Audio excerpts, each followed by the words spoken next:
Sa isang relasyon, dapat hindi nagkukwentahan.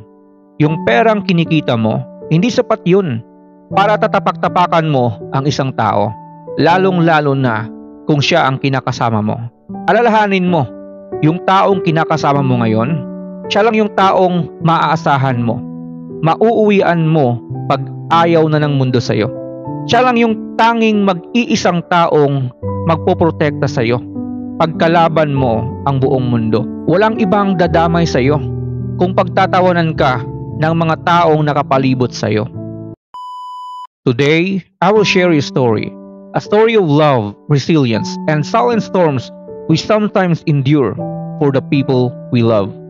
Ang storya na to ay pinadala sa atin ng isa nating follower na itatago natin sa pangalang Jack, isang lesbian at 49 years old. Hello Papa Goy, gusto ko sana mag-open up para naman kahit papaano gumaan bitbitin ko. I'm a lesbian, 49 years of age. After breaking up to a long-time partner for 20 years, bumangon ako ulit. Until nagkaroon ulit ng partner after 3 years of being alone. At siya ay si Jill. At first, masaya. Okay naman kahit dumaan kami sa hirap. Hindi naman kasi ako mayaman. Kontento ako sa kung anong meron ako. Wala man akong pag-aari, masasabi ko naman na meron akong may pagmamalaki. Isang adopted child. Nitong huli, dahil sa issues sa pera, nagdesisyon si Jill na bumalik uli sa abroad.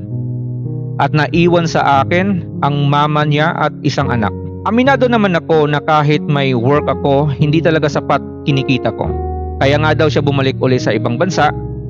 Madalas kasi issue dito, pera. Pero hindi naman ako nagwawaldas. Pero nung bumalik siya sa abroad, ay nagbago ang lahat. At lagi na lang niya akong inaaway. At nasabi niya pa sa akin na ang way ng motivation niya is through panglalait sa akin. Which is hindi effective.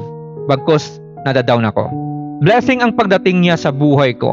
Tinanggap ako sa kung anong meron ako. Pero lately, dahil sa masasakit na mga salita, pakiramdam ko, ganun na ba ako ka-inutil? Walang silbi? Walang pangarap? Kaya nagpupursige ako. Pero minsan, di ko na alam kung ano ba talaga ako sa kanya. Parang naiiwan na ako sa ere. Ayaw din niya ng konfrontasyon. Ako sa part ko, hindi ako ganun. Nasasaktan na ako to the point na mababa na ang tingin ko sa sarili ko. 2 years na kami nitong April 15. 1 year kami nagsama nitong December last year bago siya nag-abroad. Makatak talaga siya. Napakiramdam talaga niya wala akong nagawa para sa kanya. Hindi na lang ako naimik kasi alam ko naman kung anong mga bagay na nagawa ko para itaguyod ko itong aking pamilya. Masaya ako pagkausap ko siya. Pero pag may konfrontasyon, nauuwi lagi sa masasakit na salita at hiwalayan. Minsan, gusto ko na siyang i-enroll. Hanapan ng school para tumaas lang ang emotional intelligence niya. Madalas kasi suko na daw siya sa akin. Gusto ko sana makita niya halaga ko. Minsan di ko na napigilan ang sarili ko. Nasabi ko na, wala ka din naman kung tratuhin mo ako. Tingnan mong sarili mo. Akala mo nakakaangat ka na. Pero hanggat maaari, ayaw ko umabot sa sumbatan. Mabigat na, Papa Goy. Kailangan ko na bang bumitaw? Bitawan pati mga pangarap namin? Sabi ko pa nga, ilang buwan ka pa lang dyan. Kung makasumbat ka sa pera mo, kala mo talagang walang napuntahan, pinaghirapan mo. Gusto ko sana kung paano niya ako tratuhin, ganun din ako dapat. Kaso, hindi ako ganong tao. Tanggap ko naman kung ano at sino siya. Wala akong hingin na baguhin anumang hindi maganda sa kanya. Mahal ko siya, Papa Goy. Ayaw ko naman mag-fail uli itong relasyon namin. Sabi nga ng anak ko, yaan mo na siya da. Huwag mong pakita at paramdam na naghahabol ka. Tinanggap ni Jack ang buong pagkatao ng partner nito. Pati na rin ang nanay at anak nito. But when it came to love in return, all she received were insults, pagmumura, words sharp enough to cut through her heart and enough to wound her soul. Ngayon si Jack ay maraming katanungang namumuo sa kanyang isipan. Lagi ko siyang iniintindi, Papa Goy. Ang sa akin lang ay kahit comforting words lang, ibabalik niya. Pero wala eh. Assurance lang, sinabi niya na tiwala at honesty. Sa kanya ko lang din nakita at naramdaman ang ganito. Ayaw ng madaming salita, pero mabunganga siya. Ayaw mapuna, Pero pag siya, okay lang. Yung differences namin, siniset aside ko dahil mahal ko siya. Kailangan ko na bang bumaba sa jeep na to, Papa Koy? Or baka inaantay niya lang na ako ang susuko?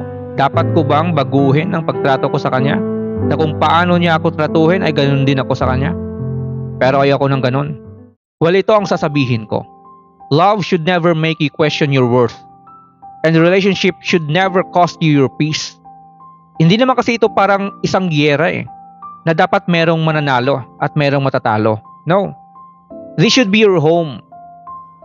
Naligtas ka, tahimik, at merong pag-uunawa. Hindi na aasa ka na sana bukas makikita niya yung worth mo, yung halaga mo. No. Jack, you're not useless. Hindi ka walang kwentang tao. You're not weak for loving. Nagmamahal ka lang. Hindi ka rin nag-overreacting for wanting peace sa relasyon ninyo. Naniniwala ko that everyone deserves peace sa isang relasyon. You're not wrong as well if you're asking if this love is still serving you or draining you.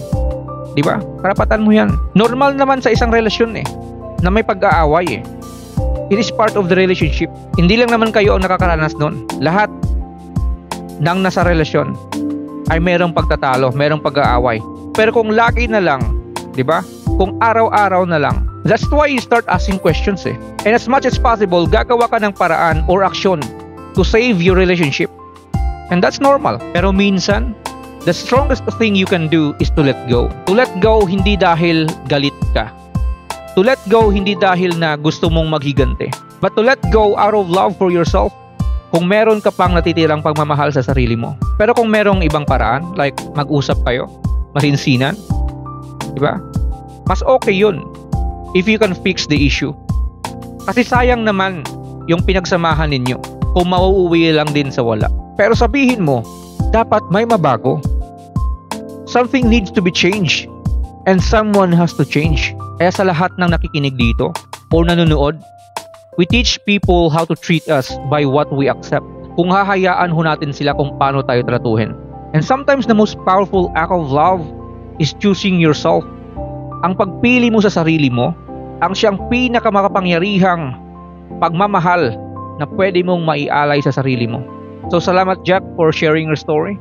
And sa lahat ng nanonood dito or nakikinig dito, maybe this is your sign to choose peace over chaos, to choose love over fear, or to choose self-worth over storms, diba? So guys, until next time, and Papa Koy here once again, saying keep telling stories that matter.